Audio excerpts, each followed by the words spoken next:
You came home today, hugged your dog, maybe gave him a treat, and you genuinely believe you're a great dog owner. You look into those big, soulful eyes and see unconditional love. But what if I told you that the one thing your dog fears most, the thing that keeps him awake or makes his heart race in secret, is something you did just this morning? Not out of cruelty, not out of neglect, but out of love. The wrong kind of love. Stay with me, because as we peel back the layers of the canine psyche, we're going to hit a wall at number 4 where most dog owners go completely silent, realizing they've been breaking their dog's heart without saying a single word. Welcome to Canine Mind. If you care about your dog's emotional world, if you want to be the person your dog thinks you are, hit subscribe right now. This isn't just about training.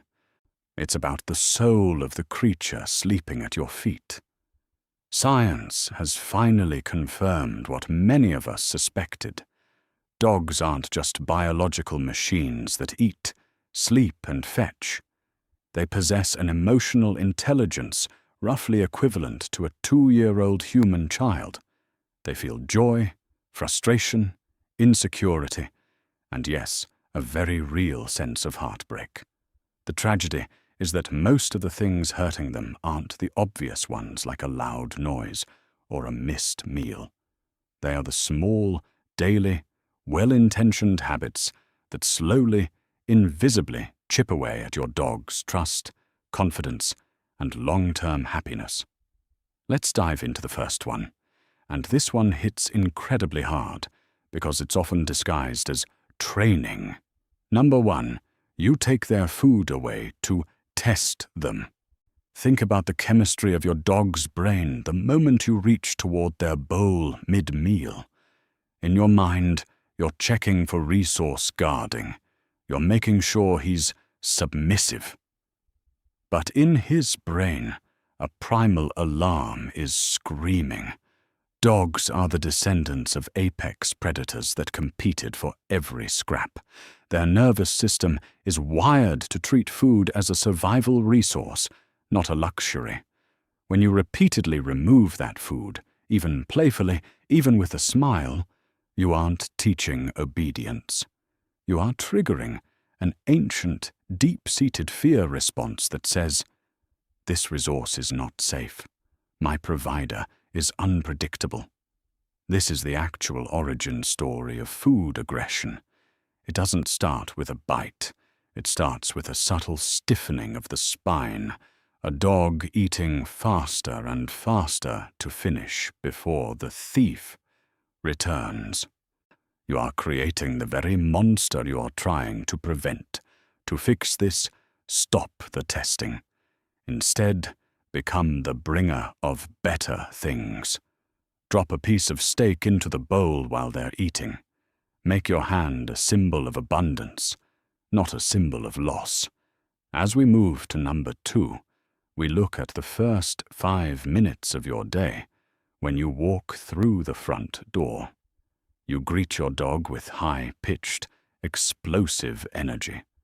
You've had a long day, you missed them, and seeing their wagging tail is the highlight of your afternoon. So you squeal, you jump, you let them leap all over you. It feels like pure joy. But look closer at the aftermath. After the initial explosion, does your dog settle down immediately? Or do they pace? Do they whine, nudge you incessantly, or struggle to find a baseline of calm? That's not extra happiness. That is a nervous system that was spiked into high arousal and now doesn't know how to return to zero. When we mirror and amplify their excitement, we are confirming a dangerous belief that our departure and return are high-stakes, high-stress emotional events. This is the bedrock of separation anxiety. By making your arrival a calm non-event, you aren't being cold. You are being a leader. You are showing them that the world is stable. Wait 90 seconds. Let the dust settle.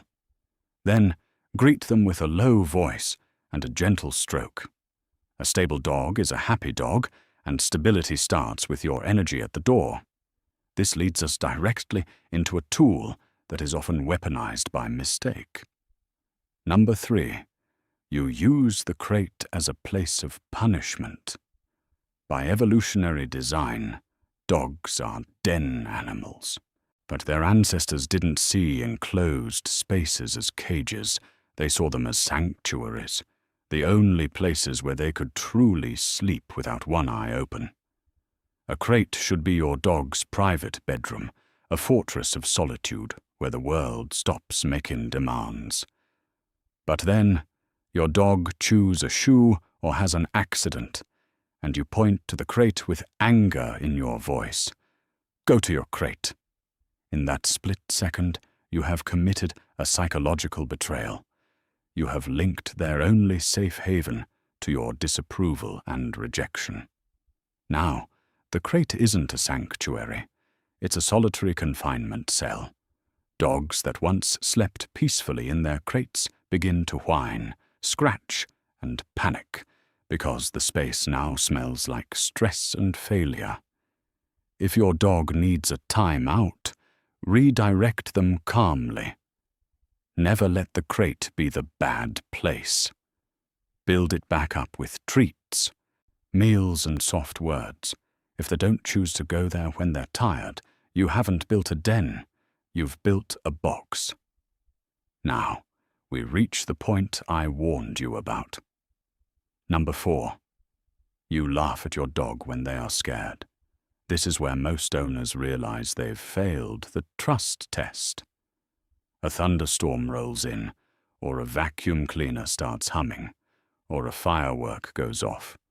Your dog is trembling behind the toilet, or perhaps they're doing something funny, like trying to hide under a tiny pillow. You smile. You might even pull out your phone to film it for social media because it looks cute. But neurologically, your dog is in a state of crisis. Their cortisol levels are peaking, their heart is racing, and they are looking to their alpha, you, for a cue on how to survive. When they see you laughing, they don't see a joke. They see a protector who is unavailable. They learn that their distress is a source of amusement, not a reason for comfort. This creates what behaviorists call floating anxiety, a general sense that the world is unsafe because the person in charge is dismissive of real threats. When your dog is scared, don't baby them with, it's okay, in a frantic voice that just confirms the fear. Instead, be a mountain. Be unbothered, be present, and let them lean against your leg. Your silence and stability are the only shields they need. Number 5 is a physical habit that surprises almost everyone. You pet them on top of the head. We do it instinctively. It feels like an affectionate pat. But watch your dog's eyes next time you reach over their forehead. Do they blink rapidly? Do they pull their head back slightly? Do you see the whites of their eyes, what we call whale eye? In the animal kingdom, a hand or a paw descending from above and pressing down is a gesture of dominance and a physical threat to their vision. Many dogs tolerate this because they love us, but tolerance is not enjoyment. It's a low-level stressor they endure thousands of times a year.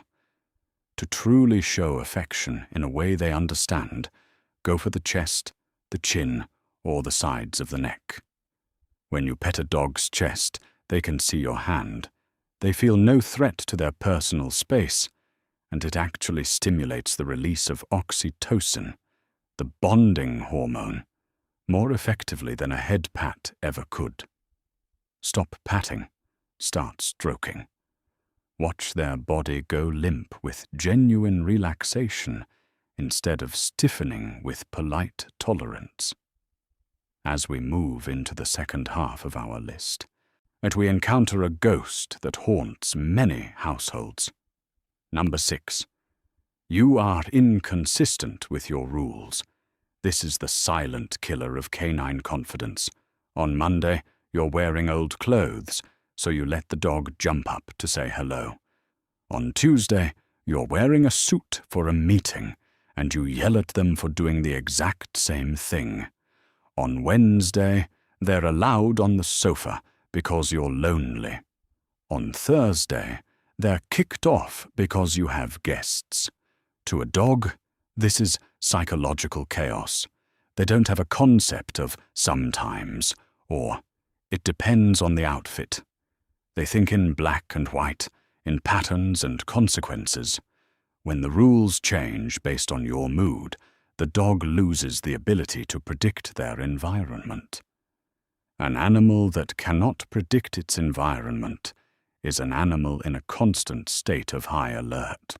But this is why many stubborn dogs aren't actually stubborn.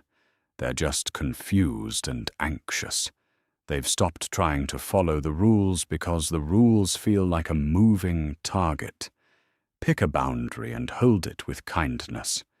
It's not about being a drill sergeant. It's about being a reliable narrator of their life. Number 7. You ignore their micro-communications. A dog doesn't just bark when they want something. They speak a language of whispers, a subtle nudge of the hand, a long stare, a shift in body position, a quiet sigh. These aren't random behaviors. They are deliberate attempts to connect with the person they love most. When you stay buried in your phone or keep scrolling while your dog is trying to talk to you, you are effectively hanging up the phone on them.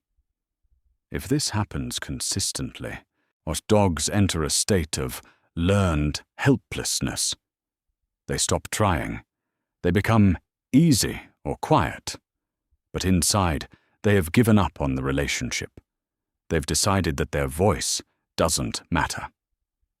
This is a heartbreaking place for a social animal to be.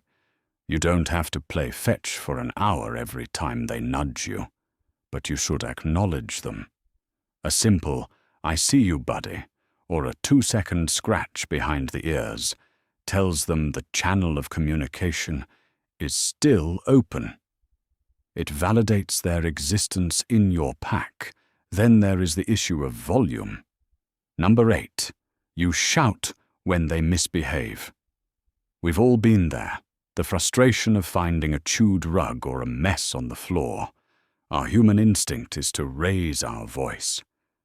But here's the biological reality. Shouting does not teach. It only inhibits. For some dogs, your shouting is just loud barking, and they might even bark back or get excited, thinking it's a high-energy interaction. For more sensitive dogs, it shuts down their prefrontal cortex, the part of the brain responsible for learning. They aren't thinking, "Oh, I shouldn't have chewed the rug." They are thinking, "My human is unpredictable and dangerous right now." Research shows that punishment-based communication increases long-term stress hormones and makes dogs less capable of learning new commands in the future. If you want to change a behavior, mark it with a firm, low-toned no. Immediately redirect them to a correct behavior and reward that. Education requires a calm teacher, not a loud one. Number 9 is perhaps the most misunderstood form of rejection. You physically push them away. When your dog is trying to be near you, leaning against your legs or trying to climb into your lap, and you push them away with your hands, you are using the ultimate social weapon. In dog culture, physical contact is the currency of belonging. Pushing a dog away isn't just saying, "Not now." It's a signal of social exclusion. It tells the dog they are not welcome in the group at that moment. This creates insecure attachment. The dog begins to wonder if they have a permanent place in your heart. Instead of using your hands to push, which feels like a strike or a rejection, use your words. Teach them a place command or an off command. Use a physical barrier or simply stand up and walk away if they are being too pushy. Moving yourself is a neutral boundary. Pushing them is a social sting. Finally, number 10. You ignore their fundamental need for social enrichment. We often think that a big backyard is enough for a dog. It isn't. A backyard to a dog is just a very large crate if there's no one in it to interact with. Dogs are not solitary explorers. They are cooperative socialites. They need to sniff new things, to read the news of the neighborhood. They need mental puzzles that challenge their brains. A dog that is left alone for 10 hours a day with nothing to do is a dog that is slowly losing its mind to boredom. The destructive behaviors, the barking at the fence, the tail chasing, these are not character flaws. They are the cries of a starved mind. Your dog's world is exactly as big as you make it. If you only give them the 4 walls of your house, their soul will shrink to fit that space, or your dog's life is a fraction of yours. You have your job, your friends, your hobbies, and your phone. They only have you. You are their sun, their moon, and their entire social circle. Every single point on this list is fixable. It doesn't take money, and it doesn't take years of professional training. It only takes a shift in perspective. It takes the willingness to see the world through their eyes, a world where a hand can be a threat or a comfort, where a laugh can be a hug or a wound, and where consistency is the greatest gift you can give. Start today. When you go home, don't scream with excitement. Walk in, be the calm leader they crave, and after a minute, sit on the floor and let them come to you. Pet them on the chest. If they nudge your hand, look them in the eye and acknowledge that they exist. You aren't just owning a pet. You are stewarding a soul that has chosen to walk beside you. If this journey into the canine mind shifted something in you, share this with another dog lover. Let's change the world for them, one interaction at a time. Subscribe for more science-based insights into the animals we call our best friends, and tell us in the comments, which of these were you doing out of love? We read every single one, because at K9 Mind, we believe that when we know better, we do better for them.